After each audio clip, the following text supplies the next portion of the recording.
നേരം വെളുത്തൊരു ഫോണും ചെവിയിൽ വെൽഡ് ചെയ്ത് വെച്ചോണ്ടിരിക്കും. പൊന്നാ കിന്നാ കിന്നാന്ന് വിളിച്ചോണ്ട് യാത് ഓച്ചായി. അച്ചു രാവിലെ ഏട്ടനാണെങ്കിലേ ഒരു പൊണ്ണം ചൂര ഇരുന്നോണ്ടിരിക്കുന്ന പൊണ്ണം ചൂര നടു കഷ്ണം ചെന്നോണ്ടിരുന്നപ്പോഴേ ഒരു ചെറിയൊരു മുള്ളു കയറി എന്റെ തൊണ്ടയെ കൊടുക്കാൻ പോയി. ഞാൻ പേടിച്ചു പോയി അച്ചു. തൊണ്ടയില് മുള്ളും കുറിക്കിട്ട് ചത്തിലല്ല ആഴ്ത്ത പെണ്ണാണ്ടി മോൻ. അച്ചു ഞാൻ ദാ ഇവിടെ മരത്തിന്റെ മൂട്ടി പെടുത്തോണ്ടിരിക്കുന്നേ 2 തുള്ളി മൂത്രം ദാ ഭൂമിയിൽ പോയി അച്ചു.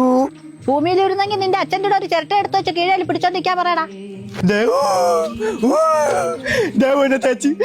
ചേച്ചി അവളെ ബെസ്റ്റിയുടെ കഴിക്കൂട്ട് തോയാലി പോയി.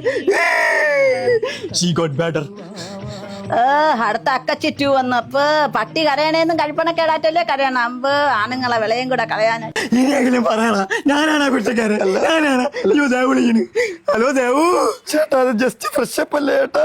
ഫ്രഷപ്പ് എന്ന് പറഞ്ഞ ഒരു ചേട്ടൻ വന്നിട്ട് നിന്നെ കുളിപ്പിച്ചെന്നത് അതിനാണ് ചേട്ടാ ഇങ്ങനെ സംശയിക്കണം. അയ്യോ എന്റെ മോളെ ഇനി ഞാൻ സംശയിക്കൂല. മോളെ ഞാൻ ഇപ്പൊ അങ്ങോട്ട് വിളിക്കാടി പെണ്ണെ. അപ്പൊ ഇതെന്തൊരു പേത്തല്ലേ മൊണ്ണേ? കണ്ടാടാ എന്റെ ദേവ വിളിച്ചെടുത്ത് പറഞ്ഞാടാ, അവള് കള്ളിയല്ല, അവള് ജെമ്മാണ്ടാ, ജെം കൽക്കണ്ടം. ഞാൻ ഈ വീട്ടിൽ നിന്ന് പോണു.